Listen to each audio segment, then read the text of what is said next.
Where am I going on my first trip in an autonomous car? I'm going to Disney World. All that and more on the special Energy and Industrials episode of Industry Focus.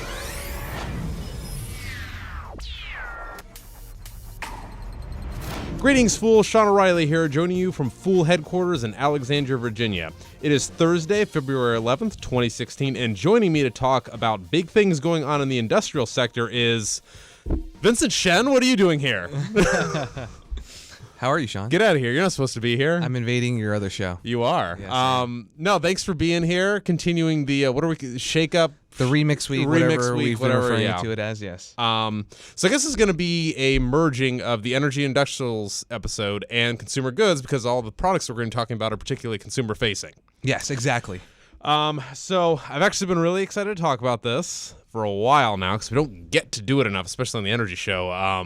We would do industrials more for our listeners that are, of course, I'm sure curious, but there's so much stuff going on in the oil sector that we pretty much have to talk about it all. I can totally understand the past year and a half. So anyway. So we're talking first and foremost about autonomous cars. Yes. I desperately want one. I had a friend of mine, I went to college with him, and we were at a wedding and all this stuff, and we got to talking about autonomous cars. And he actually brought something to mind that I didn't even think about, which was this could actually revolutionize just travel and distance between families and jobs and stuff because both he and I have our families in Ohio. We're here on the East Coast. He's up in New Jersey, your home state. And he said, imagine being able to hop in an autonomous car, ride home to Ohio 6-8 hours overnight, just sleep in the car ride or something on a Friday night, and then, go back home to your job and everything Sunday night, and you don't have to fly. It'd be awesome. Oh, absolutely. So anyway, all this autonomous car stuff, driverless car stuff, it requires regulations. Yes. We just got a big update there, yes. By the way. All right, so I'm really excited to talk about this topic. It's not something that we would usually cover out of, our consumer show, of course. And before we, get into some of the companies and the technologies and the innovation that's happening in this space, there's of course the regulatory framework. And there's a big update recently being pushed by Google, actually. So basically, Google obviously very well known for pushing a lot of these self-driving car efforts. They've been petitioning the National Highway Traffic Safety Administration to basically reevaluate how it defines a driver. The idea being, while some companies are approaching the self-driving cars where they're still giving it, a steering wheel, brake pedal, things along those lines, where the riders can still operate the car, Google is envisioning it where there's none of that. And the car is it's literally just a pod or something. Exactly. Yeah. And as a result, they wanted to petition the government to consider the fact that in those instances where there is no steering wheel and it's real, that person's just getting into this pod, like you mentioned, the driver is considered the software and not the rider. So I'm sure that what just popped into our listeners' minds, because it popped into my mind immediately, was what happens in the event of a fatality or something? Then is it just an act of God, or is it just? What? So this is where this is where I think a lot of laws and rules are going to need to be rewritten, exempted, waived, or just changed to try and catch up with the technology. All this decision really came out as basically, the Traffic Safety Administration, they agreed with what Google was petitioning in this instance. But there's still a lot of work to do, obviously. And so in those instances where you mentioned like there is a fatality, for example, that is ultimately the main focus of these companies, where they see the benefits of these cars and this technology of making driving safer, reducing congestion, and also potentially having a lot of environmental benefits as well. And way more than actually as we get into it. The thing is, there's going to be obviously a really long fight ahead to create all those exemptions, the exceptions, and necessary rules to adapt for this. But on that note, I will say that Secretary of Transportation Anthony Fox, he commented earlier this year I think it was at the auto show, the big Detroit auto show. His department is really supportive of this effort, of this technology, and he's stated that he would actually consider speeding up the process or even waiving some rules in order to help get these cars on the road, assuming they can pass all the safety tests and things along those lines. The reasoning being that the benefits outweigh the potential downsides. Yeah, if the technology is proven and it can drive safely. When you remove elements like people being distracted with texting on the phone or things along those lines, or just aggressive drivers, when you can remove some of those elements. Well, even is it true that like I heard that like Google's autonomous cars that they've been testing or whatever, they've been in a few accidents, but they're all human error or something? From the other party. Yeah, that's from generally the what other I heard cars as well. And stuff. It's like, well, if every car on the road is an autonomous car and they're all talking to each other, I mean, I would have to assume auto fatalities alone would go down like 99% or something. Mm-hmm. So, okay.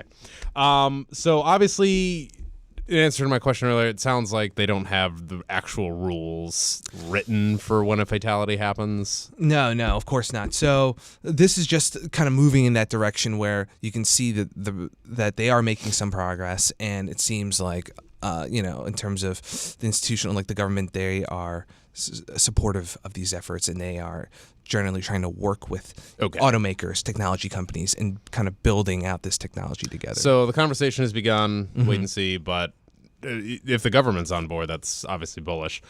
So even I'm trying to remember as long ago as a year and a half, 2 years, I read this article on Bloomberg, I think, and it was talking about how the CEO of Mercedes-Benz had actually been riding around in like rush hour traffic at 6 p.m. in Munich in the back of a driverless Benz. And I was like, oh my gosh, like, one, he trusts the car. Two, it went well. And that was 2 years ago. So what companies are in on the game other than Mercedes-Benz? What are they seeing as likely to happen? Sure. We talked about Google because they were petitioning the Safety Administration, and they're usually one of the main players that comes to people's minds when they think about self-driving cars. They've been obviously pushing those efforts a lot. But honestly, I think every automaker out there is thinking about this is going to be the next evolution or revolution for cars, in that Kia, Ford, and like you mentioned, Mercedes, who I really want to talk about in their concept car, is envisioning this. So Mercedes has their F015, and I highly encourage our listeners to go check out their website for this, because it paints a picture, broad strokes, but it paints a picture of some of the potential for what these cars can look like. Is how that the people car can with interact. the table and the four Yep. swivel? Okay, Exactly.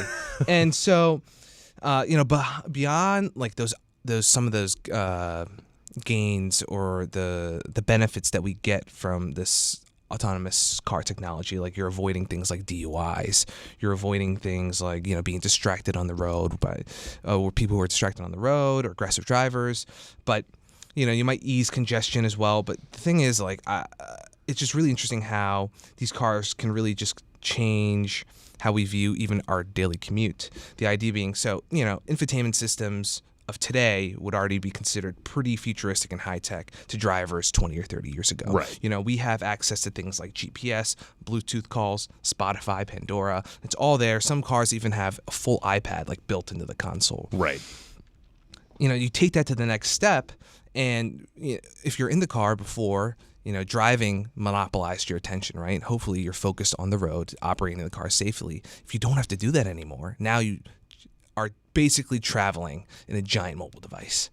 And that infotainment system becomes the centerpiece of what you're going to be spending your time doing in the car a lot of the times. Right. And so you might be able to watch TV, play games, hold a video conference call for work, even work on like a presentation or something as the While riding to work. Yeah, exactly. As the F015 kind of presents, they have a lot of screens in the car to interact with. And admittedly, like, I really like my very large phablet-size smartphone, but in the end, I would take a large monitor and keyboard any day of the week.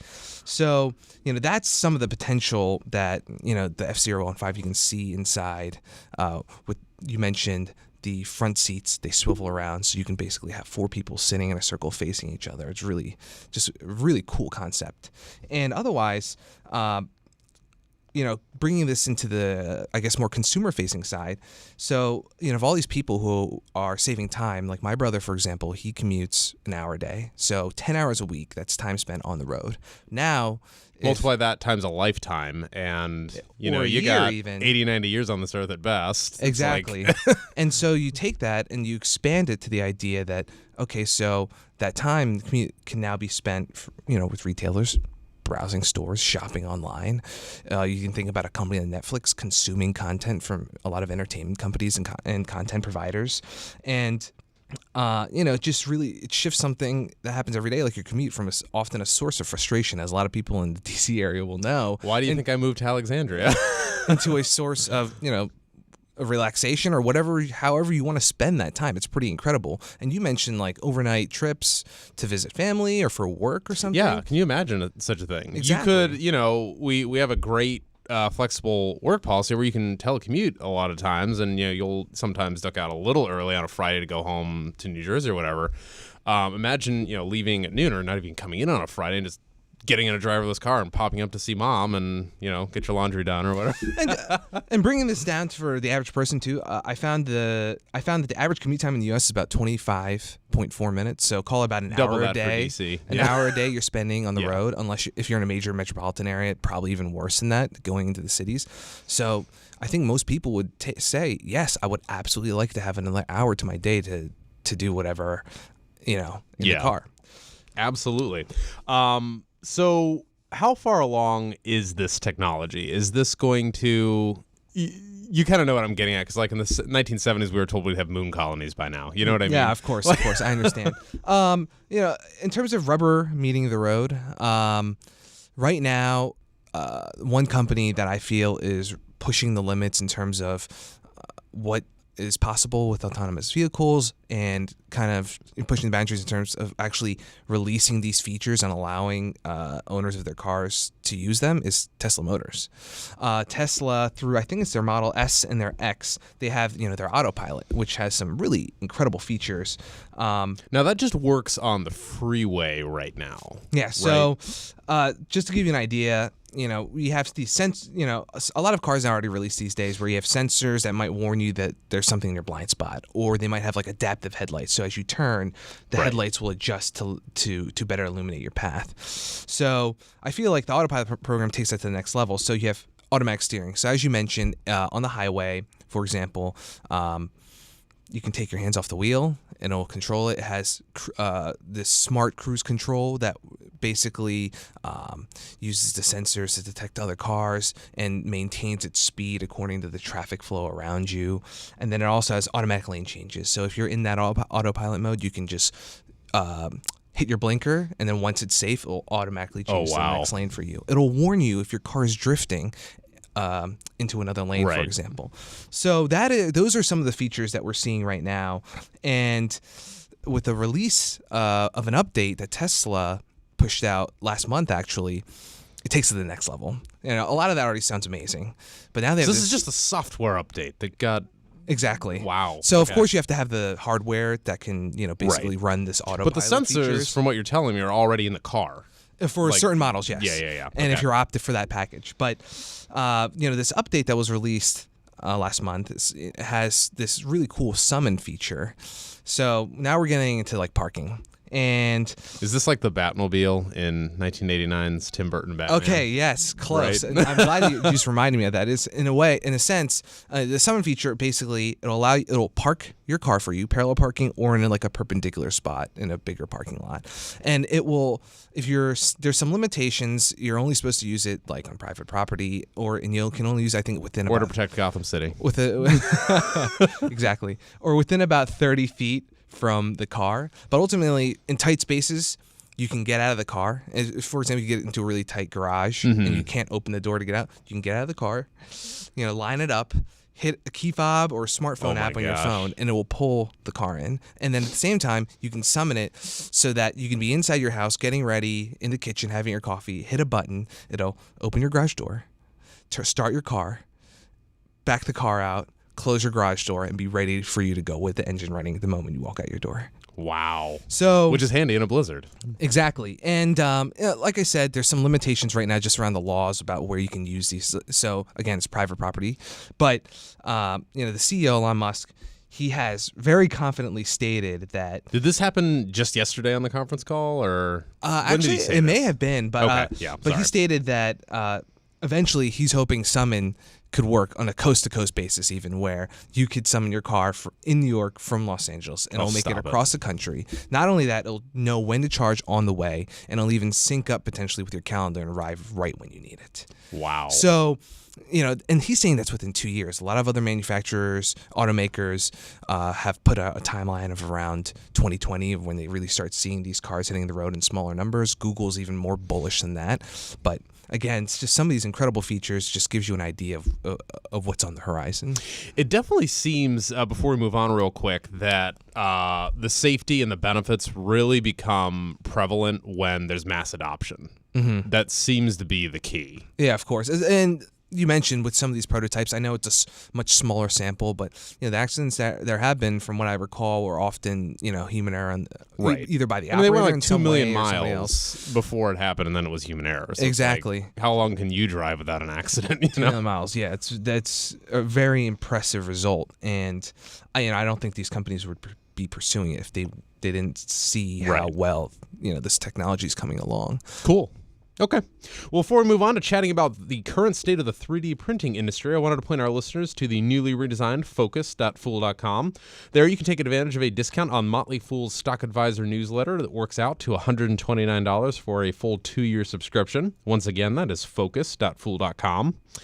All right. So, Vince, for our special crossover industrial show, we want to talk about 3D printing. Yes. And the industry itself has not been doing so hot the last 12 to 18 months. Unfortunately not. But I'm pretty pumped to talk about this topic just because I like how it is giving a lot of different players or parties essentially, access to manufacturing capabilities that previously they would not have been able to get. So for 3D printing, a lot of the bigger names have taken big hits over the past 2 years. And this is both, because as I understand it, there's two types of 3D printing companies. There's the industrial side. The more and that's enterprise industrial yeah. focused side, there's the consumer side. A lot of the companies will straddle Okay. both sectors, and whereas some will focus kind of trying to develop that expertise in one.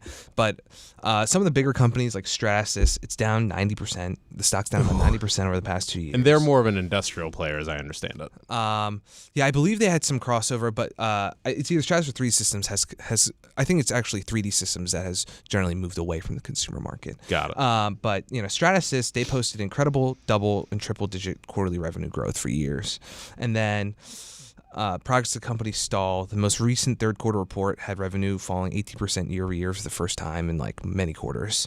And they've just generally been dinged with kind of poor execution of their strategy. In terms of integration with certain acquisitions has been difficult. Did the projections and the adoption of this stuff just not I think meet what they I think thought this it was would? an instance where there was a lot of hype kind of very early on in the development of this technology, and before there was a lot of the adoption issue wasn't as big as people had anticipated, but it's not like this isn't a groundbreaking Right. Okay. movement in that regard. I still think there's tons of potential here. It's just that people need more time to basically see where the best benefits come around, where the profitability is coming in for them. But Stratasys, they reported a $1.1 billion loss for the first 9 months of 2015 versus a $120 million loss for the full year 2014. Was that write-downs? Like, that's not good. 3D Systems, they suffered a similar fate. Stock crashed 90% over the exact same time period, really. And their third quarter revenue fell 9%, breaking another multi-year streak of growth. They had a $44 million profit in 2013. That swung to a $60 million loss for the first 3 quarters of 2015. And then you have other players like Materialize, X1, again, similar. They've had similar issues, and their stock has struggled as well. And a lot of them are just burning cash right now, trying to develop Get the products out. Exactly. Wait for So customers. I think in terms of the adoption thing, one of the some of the big issues with these printers are they're either too big, too expensive, too slow, or some combination of that. So they haven't really moved beyond their typical uses, which include like a lot of prototypes, testing. Right. So as a result, some of these companies are moving away from the consumer market, which is where a lot of the potential was. Yeah, I was kind of surprised because seen. the theory for a long time was I'd be able to go into Home Depot and get my own 3D printer, and I don't know what I was going to do with it. I was probably going to make little action figures or something for my son. But so while the consumer side hasn't been as promising, I think there are some companies that are seeing promising results in the more industrial enterprise sector. So there's a Swedish company, Arcam, for example. They use this electronic beam technology to melt metal powders into solid objects. I do not want to. Okay, so this is on the metal yeah. 3D printing side, okay? And the thing is, the company is focused like on the aerospace industry, also medical devices as well. But they are gaining some traction in aerospace with airplanes and engines, because General Electric, Pratt & Whitney, and Rolls-Royce are all customers using these 3D printed parts in their products. And even like HP Inc., typically considered the weaker of the two entities after the spinoff, because they are kind of saddled with the slow growth or actually declining hardware business. HP Inc. is kind of leveraging this technology too, where it's like, okay, well, ultimately, 3D printing, I think there's a nice runway to growth, and that's going to be pretty rare for their business. So they're focusing on that. Right. They're using their multi-jet fusion technology to hopefully create some faster polymer printers for enterprise use. And then, again, on the institutional side, this was a really interesting story out of Singapore, where they recently announced that they want to consider using 3D printing technology for public housing. Wow. So they have to quickly and cheaply get houses together. Exactly. So they have a lot of people in their city-state that are in government housing. They have an aging population, and they're trying to reduce their reliance on foreign labor, just increase productivity overall. And so what this idea they have is they're working with this 3D printing company that can 3D print concrete. And the idea is build it room by room, floor by floor, and then off-site, and then bring it to the actual construction site and assemble it there. So while it's mostly focused on like the infrastructure, they wouldn't be making like all the little the fixtures and stuff, yeah. But in terms of the main walls infrastructure and the of the floor, building, this is something that they're putting millions of dollars into to research and test to see what potential is there for them. And granted, we have all that potential and these cool projects coming in out of the more industrial side. It's not like the consumer market is completely dead. In terms of uses, I just kind of curious how people have been making use of the home print or the 3D printers that they do own. Action figures, obviously. Exactly. So some people are able to use them for like their startup businesses. Like think about a company to make like prototypes, Etsy, where you can make a prototype, but then now you can. And before, if you wanted to make jewelry or something like that, you might have to find somebody to contract their facilities in order to make these. But now you can have what is essentially like a mini manufacturing, that looks like a microwave. Exactly. And it just, so on the startup side, it's really interesting, but also even with like the gun industry, this could be something that's really big, not only in terms of some of the regulatory concerns, but also in terms of like product innovation, where there's a guy who recently had videos on YouTube where it's like some people are calling it the first 3D printed like semi-automatic gun. And granted, it's not fully 3D printed. It's a lot of the main like parts that endure a lot of stress when firing the gun are actually provided by Glock. Okay. But otherwise, I think like some 95% of the parts are 3D printed, and it just kind of gives you again an idea of how how some people are like using this technology to innovate.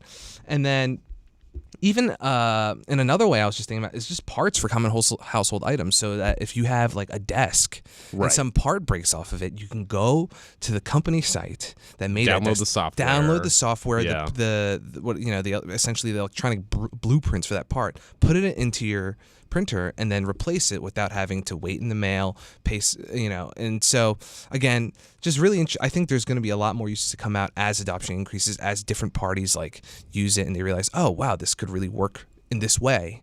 But otherwise, this is definitely a sector to watch, and especially on the industrial side, because it seems to be having more success there. Cool. All right. If you're a loyal listener and have questions or comments, we would love to hear from you. Just email us at industryfocus@fool.com. Again, that's industryfocus@fool.com. As always, people in this program may have interest in the stocks that they talk about, and the Motley Fool may have formal recommendations for or against those stocks, so don't buy or sell anything based solely on what you hear in this program.